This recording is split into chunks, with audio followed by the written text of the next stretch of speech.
Bem, pessoal, voltamos. Quarta propriedade coligativa, osmometria ou osmoscopia. O que nós vamos estudar nessa parte? Vamos estudar a famosa pressão osmótica, a pressão que faz a osmose acontecer. Mas antes disso, temos que ter noção de dois conceitos importantes nessa parte do conteúdo. O conceito de difusão e o conceito de osmose. O que seria a difusão? A difusão é um fenômeno de disseminação, de mistura espontânea de líquidos, certo? Até que se torne um sistema homogêneo, um sistema monofásico. Então, líquidos tendem a se misturar, a se disseminar de maneira espontânea, até formar uma mistura homogênea, e isso se chama difusão. E se essa difusão ocorrer através de membranas semipermeáveis, é que nós chamamos isso de osmose. Então, processo de osmose, fenômeno no quadro de difusão entre os líquidos, acontece através de membranas semipermeáveis. Lembrando que as membranas semipermeáveis só permitem a passagem de solvente, não permitem a passagem do soluto. Então fique atento a isso. Difusão é uma mistura espontânea, uma disseminação espontânea de um líquido no outro e vice-versa, até que o sistema se torne homogêneo. E se essa difusão de um líquido no outro, de maneira espontânea, acontecer através de membranas semipermeáveis, esse fenômeno passa a ser chamado de osmose. Vamos ver mais ou menos um esquema isso acontecendo? Olha a mágica. Feito a mágica, pessoal, veja esse esquema para a gente poder entender a osmose. Lembrando que a osmose é uma difusão através de membranas semipermeáveis. Membranas que só são permeáveis ao solvente. E na osmose, o solvente sempre vai passar do meio menos concentrado para o meio mais concentrado. Vamos imaginar um recipiente onde no meio dele a gente divide com uma MSP, uma membrana semipermeável, seja ela natural, de uma bexiga animal, à base de celulose, ou uma membrana artificial à base de cerâmica. Vamos supor que aqui nós temos uma delas, uma membrana semipermeável, que é o que interessa. De um dos lados desse sistema, eu coloquei uma solução de cloreto de sódio meio mol por litro, meio molar, e do outro uma solução de cloreto de sódio aquosa 1 molar. Ou seja, concentrações diferentes. Eu tenho um meio onde a concentração é mais baixa, é o chamado meio hipotônico, e tem um meio onde a concentração é mais elevada, é o meio hipertônico, beleza?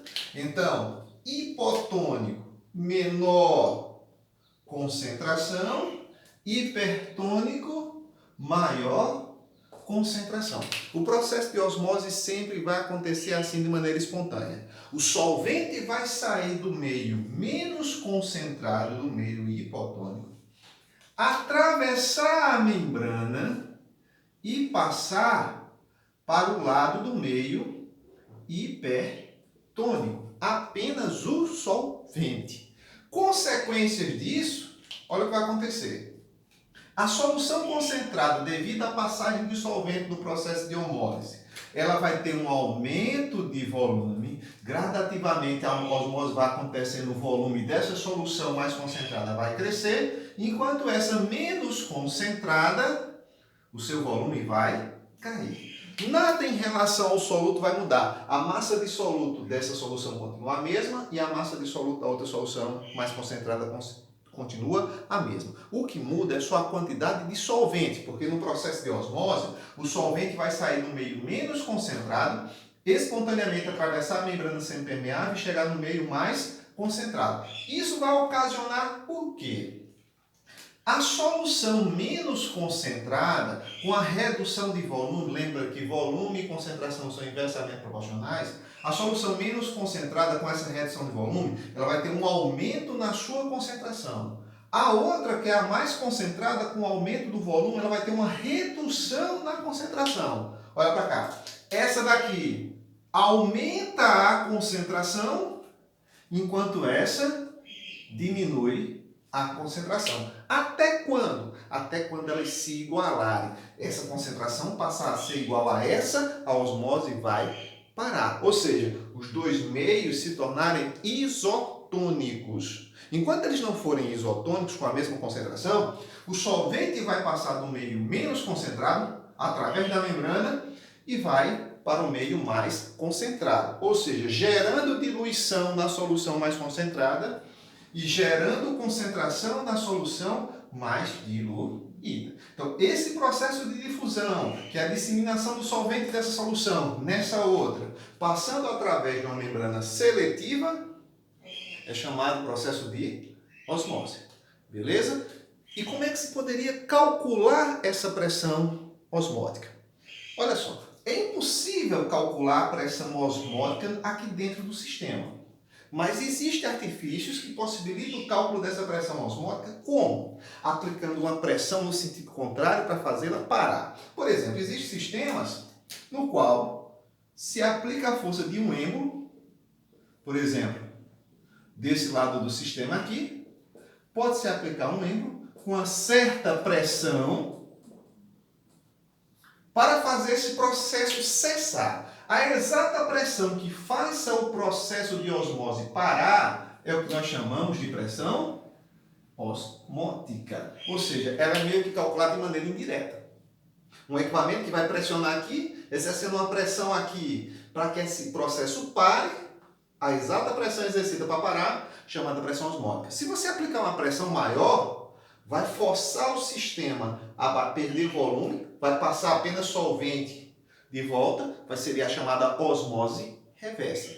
Não seria um processo espontâneo, seria um processo forçado. A osmose direta é um processo espontâneo, da passagem de solvente do meio menos para o meio mais concentrado. E se eu quiser calcular essa pressão osmótica, uma das maneiras de fazer é o cálculo de maneira indireta. Aplicar uma pressão aqui, nesse sentido, para fazer o processo de osmose parar. E essa exata pressão para o processo de osmose parar é a chamada pressão osmótica.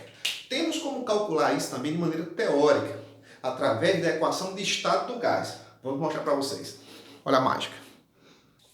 Feita a mágica, olha como é fácil calcular de maneira teórica a pressão osmótica de uma solução. Eu vou chamar de P ou de π a simbologia da pressão osmótica, ok? A pressão que faz a osmose acontecer. Ou, como eu mostrei anteriormente, se eu quiser calcular de maneira indireta, aplicando uma força contrária, a pressão que faz a osmose cessar. É a pressão osmótica. Como eu calculo de maneira teórica? Olha, usando a equação de estado do gás, a equação de Clapeyron, aquela que diz assim, ó, Palmeiras, o Verdão, não resistiu ao timão. Ou, por você, nunca rezei tanto. Tem outras mais poucas, mas o canal é para criança, eu não posso dizer nesse horário.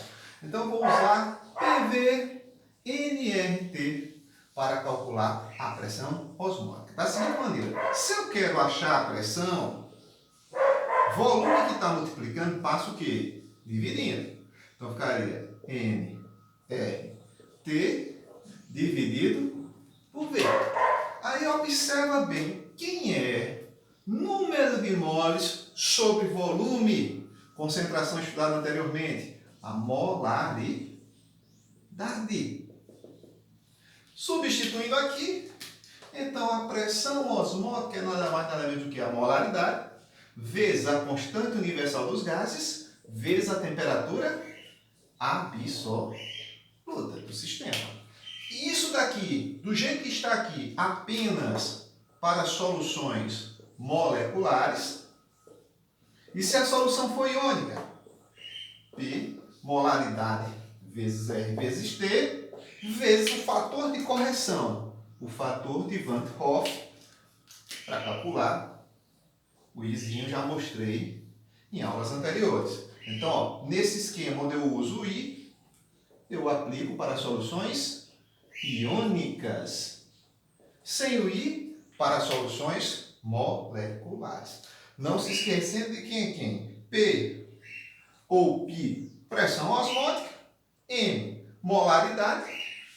R, constante universal dos gases, normalmente 0,082 atm litro por mol kelvins, será fornecido normalmente nas provas. T, temperatura absoluta, temperatura em kelvins. O que vai acontecer? Normalmente a temperatura vem em graus Celsius, Você pega a temperatura em graus Celsius e soma com 273, porque essa temperatura é absoluta. Como essa constante vai ser dada em atm litro por mol Kelvin, a pressão sai em atmosfera. Beleza? Vamos aplicar isso no cálculo. Olha a mágica. Feito a mágica, olha aqui um exemplo, pessoal. Olha o que pede. Qual é o valor da pressão osmótica de uma solução de sacarose, açúcar comum, onde 34,2 gramas desse soluto foram dissolvidos em 500 ml de água a temperatura de 27 graus Celsius? Olha, eu garanto a vocês que temos todos os dados necessários para calcular a pressão osmótica aqui. Vamos ler novamente e separar esses dados. Qual é o valor da pressão osmótica? Então, ó, qual é o valor de P? Eu não sei. De uma solução de sacarose, onde 34,2 gramas desse soluto foram dissolvidos em 500 ml de água. Olha, o soluto é sacarose, o solvente é a água. Então, eu tenho a massa de soluto, 34,2 gramas. Eu tenho o volume de água, só que é o solvente, mas se você prestar bem atenção, só 34 gramas, 34,2 gramas de sacarose nesse volume de solvente, praticamente não vai alterar esse volume. Então, basicamente, o volume de solvente aqui continua sendo o volume da solução. Então, eu tenho um volume de 500 mililitros a uma temperatura de 27 graus Celsius. Então, bora lá. Se eu quero calcular a pressão osmótica, eu tenho que lembrar que a pressão osmótica é a molaridade vezes a constante universal dos gases vezes a temperatura absoluta. Temperatura absoluta, temperatura em kelvins. Em algum momento mencionou porcentagem de moléculas ionizadas ou dissociadas? Não. Então a solução é molecular. Não precisa usar o fator de Van 't Hoff. Lembrando que constante universal dos gases dada na questão, atm litro por mol Kelvin, temperatura tem que ser absoluta, tem que ser em kelvins, está em Celsius. Para isso eu somo com 273, dá 300 kelvins. Ok? Então bora lá. Pressão osmótica vai ser aqui. A molaridade eu tenho? Não. Mas eu posso calcular. Eu sei que é o número de mols de soluto pelo volume da solução em litros. Mas eu não tenho os mols de soluto, eu tenho a massa de soluto. Então eu vou usar aquela outra fórmula que relaciona a massa de soluto sobre a massa molar do soluto vezes o volume em litros. Então, massa do soluto sobre a massa molar do soluto, que é a sacarose, foi dada na questão para não perdermos tempo. Volume em litros vezes R, vezes a temperatura absoluta. Então agora é substituir os dados. Massa de soluto, 34,2. Peso molecular do soluto, 342, muito fácil de dividir. Volume da solução tem que ser em litros. 500 ml, mesma coisa que meio litro. Vezes a constante universal dos gases, vezes a temperatura absoluta. Aqui é fácil fazer essa conta. Olha, pessoal, aqui vai ficar, puxando para cá porque tem mais espaço, 0,1 sobre 0,5 vezes a constante universal dos gases vezes 300. Olha só, 0,1 por 0,5 é 1 sobre 5, é 0,2. 0,2 vezes 300 dá 60. 60 vezes a constante universal dos gases, eu vou fazer aqui rapidinho. Deixar o zero aqui, 12, 48. 1, 49, é 4, 6 vezes 0, baixo 4. 6 vezes 0 é 0, 3 casa após a vírgula. Ó, resposta, 4,92 atms. É essa a pressão osmótica dessa solução. Vale lembrar que muitas coisas do nosso cotidiano a gente consegue agora interpretar graças a essas noções de osmometria. Lembrando que a osmose é sempre a passagem de solvente do meio menos concentrado para o meio mais concentrado, através de uma membrana seletiva, uma membrana semipermeável. Então, por exemplo, no nosso dia a dia, existem muitos fenômenos de osmose. Por exemplo, quando você vai colocar sal num legume, você percebe que ele murcha, porque ele perde o solvente de suas células, do seu meio interno, que é menos concentrado, para o meio externo, devido ao sal, que é mais concentrado. Por exemplo, você está fazendo um couve refogado, a partir do momento que você começa a colocar o sal nesse couve, você começa a observar que ele vai murchar, processo de osmose. Por exemplo, no dia a dia da gente, a carne seca, a carne de sol, a charque, se coloca uma grande quantidade de sal nesse material, para quê? Para que as células daquela carne percam água, porque água é fonte de vida dos micro-organismos. Se tiver muita água naquela carne ali, ela vai se estragar rapidamente. E antigamente, quando não existia geladeira, o pessoal fazia a carne de sol com essa finalidade. Salgava a carne em excesso, para que suas células perdessem líquidos, perdessem água, e ela ficasse com menos água e, consequentemente, tivesse uma durabilidade maior. Outro fenômeno de osmose importante, peixe de água doce, peixe de água salgada. O organismo dele é adaptado àquela concentração do meio. Se eu pegar um peixe que vive no mar, na água salgada, e trazer para a água doce, ele vai morrer. E o mesmo acontece com o peixe de água doce e levar para a água salgada.